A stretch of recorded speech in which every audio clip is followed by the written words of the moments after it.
The two most common elbow injuries that we see are tennis elbow or golfer's elbow, which tennis elbow would be the lateral aspect of the elbow or lateral epicondyle region, and the golfer's elbow would be the medial aspect or medial epicondyle. And basically they're both repetitive type trauma injuries to that area where you get a lot of inflammation in the joint itself, which causes pain. So, the main thing to do in these regions is to apply the proper stretches to the elbow region. So we instruct the patient to do these on a routine basis, just by taking the hand into extension like that. And a little bit of rotation there too to get the... And then the flexions too as well. With tennis elbow as well as golfer's elbow, very analogous to what we do for plantar fasciitis because these are repetitive stress injuries. Many times they'll creep up on the patient. They'll accumulate sometimes over months, over years, depending on what the patient's doing for their occupation or their hobbies.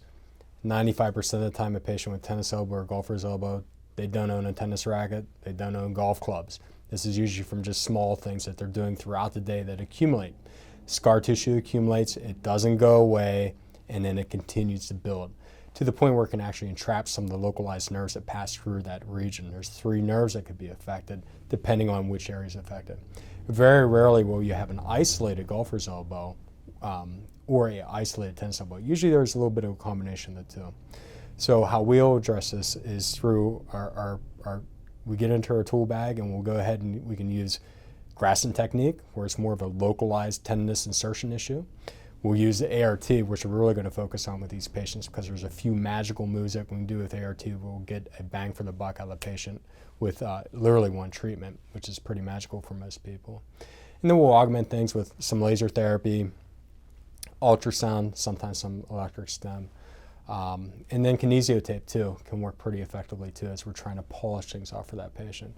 But a big factor comes down to activity modification, making the patient aware of what they're doing that's resulting in that injury. And we have to alter their biomechanics, maybe at their job, maybe with their child, maybe with their hobbies. So a few little tweaks can make a big difference for a patient. And then the instruction of showing them how to do the proper stretches to make sure they're staying on top of things, with the full extension coming at the fingertips with external rotation to get the flexor group as it goes up into the lateral aspect, and then full flexion with external rotation as it goes into the lateral aspect. Full flexion in this direction is going to hit the medial aspect of the elbow. So if they can stay on top of that, they usually do pretty well for a period of time. In acute cases, sometimes we have to refer the patient out to an upper extremity specialist. We work with a couple of sports meds doctors, as well as some pain docs that can do some injections into that region. In very rare circumstances will that patient ever have to progress to surgical intervention.